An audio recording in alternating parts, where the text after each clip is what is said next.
नमस्कार दोस्तों, स्वागत है आपका हमारे YouTube चैनल पे, जहां ज्ञान मिलता है प्रेरणा से और मेहनत बनती है कामयाबी की राह। अगर आप सीखना चाहते हैं, बढ़ना चाहते हैं और 10th के एग्ज़ाम में अपने सपनों को सच करना चाहते हैं, तो आज ही जुड़िए हमारे साथ, क्योंकि यहाँ हर दिन शुरू होता है एक नई सीख के साथ। तो आज मैं फिर से आ चुका हूँ अपना थर्ड वीडियो लेकर के, जो हमारा 10th क्लास के ऑब्जेक्टिव क्वेश्चंस का यह थर्ड वीडियो है, जो आपके बोर्ड एग्ज़ाम के लिए काफ़ी ज़्यादा इम्पॉर्टेंट है। तो आइए हम लोग स्टार्ट करते हैं, और जो भी हमारे चैनल पे नए हैं वो हमारे चैनल को सब्सक्राइब करें, ताकि आपको आने वाले वीडियोस में और भी ज़्यादा जानकारी मिल सके। तो चलिए स्टार्ट करते हैं। हमारा देखिए क्वेश्चन नंबर 1 है, परिमेय संख्या 35/50 के दशमलव प्रसार शांत है या अशांत आवर्ती है। तो शांत कब होता है कि जब किसी का जो हर होता है, हर वो 2 का पावर m गुना 2 का पावर n के रूप में आता है, तो वो शांत हो जाता है। तो चलिए देखते हैं, ये है हमारा 35/50। तो 35/50 क्या है? 35/50, तो हम 50 को क्या लिख सकते हैं? इसको चलिए पहले काट देते हैं। 5 सते 35 और 5 दहा के 50, ये हो गया हमारा 35/50 को हम अब लिख सकते हैं 7/10। तो 7/10 को हम देखिए क्या करेंगे कि जो नीचे हमारा हर बच रहा है ना 10, उसको हम तोड़ देंगे। तो 7/10 को हम लिख सकते हैं 2 गुने 5। तो आप देख सकते हैं जो हमारा हर है वो 2 और 5 के रूप में आया। तो यह जो आपका है 35/50, उसका जो प्रसार है वो शांत है। क्या है इसका प्रसार? शांत है। तो ये रहा हमारा question number 1।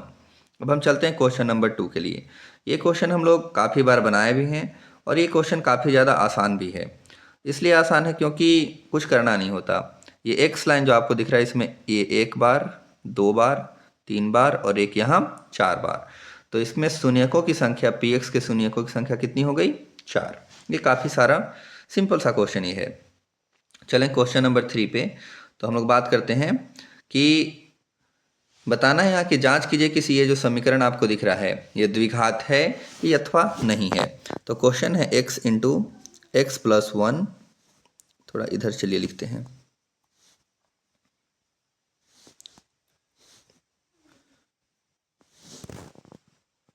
x into x plus 1 plus 8 equals to x plus 2, और इधर है x माइनस 2। x को x से यहाँ से मल्टीप्लाई इस तरीके से होगा, तो ये हो गया एक्स स्क्वायर प्लस ये x 1 से मल्टीप्लाई होगा तो x प्लस 8।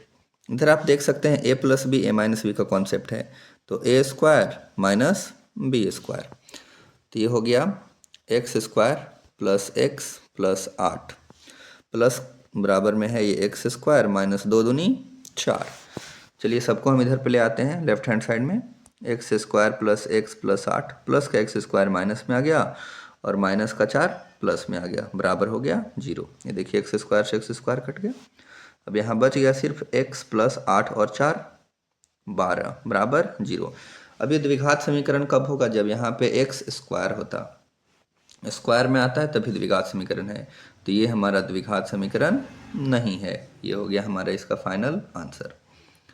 अब चलते हैं हम क्वेश्चन नंबर 4, जो हम लोग क्वेश्चन नंबर 4 बनाए हैं और काफ़ी आसान भी है। क्वेश्चन कहता है कि मान निकालना है आपको कोस 48 डिग्री का, और माइनस में है साइन 42 डिग्री। ये तो काफ़ी आसान सा क्वेश्चन है। कितना आंसर होगा आप बताइए? तो अगर आप हमारा 2 वीडियो देख के आ रहे होंगे तो ये क्वेश्चन आपके लिए हलवा है। तो कॉस ये 48 हो गया। चलिए साइन को तोड़ देते हैं। साइन हम 90 में से 48 को घटाएंगे तो हमारा हो जाएगा 42। इधर हो गया देखिए कोस 48 माइनस साइन 90 माइनस थीटा होता है कोस थीटा। देखिए कोस 48 में से कोस 48 घटाएंगे तो कितना आंसर होगा? 0। हम आपको पहले ही बताए हैं कि जो माइनस में होगा उसका आंसर 0 होगा, और जो बटा में होगा उसका आंसर कितना होगा? 1 हो जाएगा। अब हम चलते हैं अपने क्वेश्चन नंबर 5 की ओर। तो हमारा जो 5 नंबर क्वेश्चन है वो कहता है कि ये हमारा एपी है, इसमें आपको प्रथम पद लिखना है और सारवंतर लिखना है। तो ये देखिए एपी है 3 है, 1 है, -1 है और -3 3 है। तो प्रथम पद जो हमारा हो गया, प्रथम मतलब शुरू होता है, तो हमारा प्रथम पद ये देखिए शुरू में 3 है, ये हमारा 3 हो गया। बात करें अगर हम सारवंतर का, तो सारवंतर जिसको हम लोग डी बोलते हैं, इसमें से इसको घटा दीजिए, 1 में से 3 घटा देंगे, ये हो गया -2 और ये इसका आंसर हो गया। कितना तो आसान है। क्वेश्चन नंबर 6, क्वेश्चन नंबर 6 हमारा कहता है ना कि डी व्यास वाले अर्धवृत्त का हमें क्षेत्रफल बताना है। तो कितना तो आसान है, डी व्यास है, एक चलिए हम लोग वृत्त ड्रॉ करते हैं, ये रहा वृत्त। तो डी व्यास है इस वृत्त का, व्यास देखिए यहाँ से यहाँ तक का जो होता है ना, इसी को हम लोग व्यास कहते हैं, ये डी व्यास है। अर्धवृत्त का क्षेत्रफल, आधा वृत्त बनाना है, ये दिख रहा है इतना, आधा वृत्त। तो अर्धवृत्त का क्षेत्रफल होता है 1/2 पाई आर स्क्वायर, ठीक है।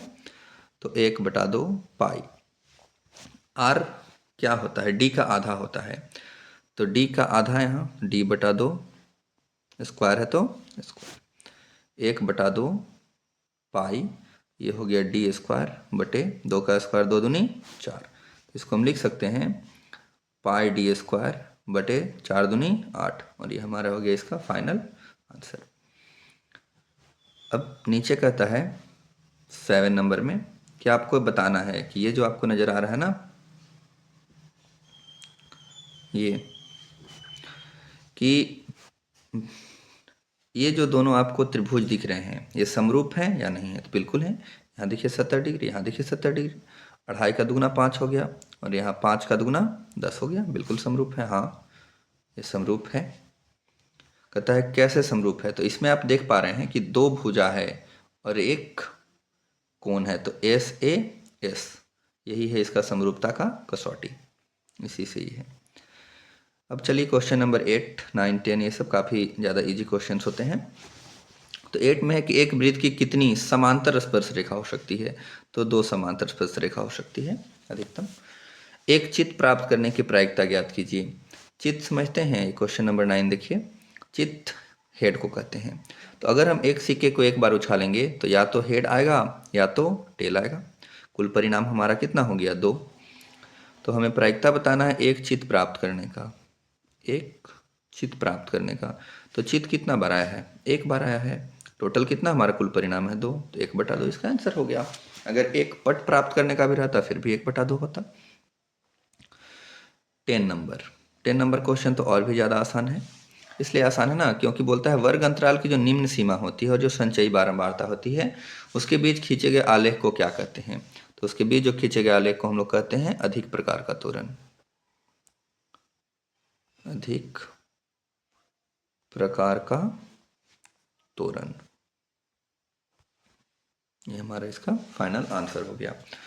तो अभी हम लोग देखिए किए हैं क्वेश्चन नंबर 1 से लेकर के क्वेश्चन नंबर 10 तक ऑब्जेक्टिव क्वेश्चंस, जो हमने ट्राई किया है आपको काफ़ी अच्छे से एक्सप्लेन करने का।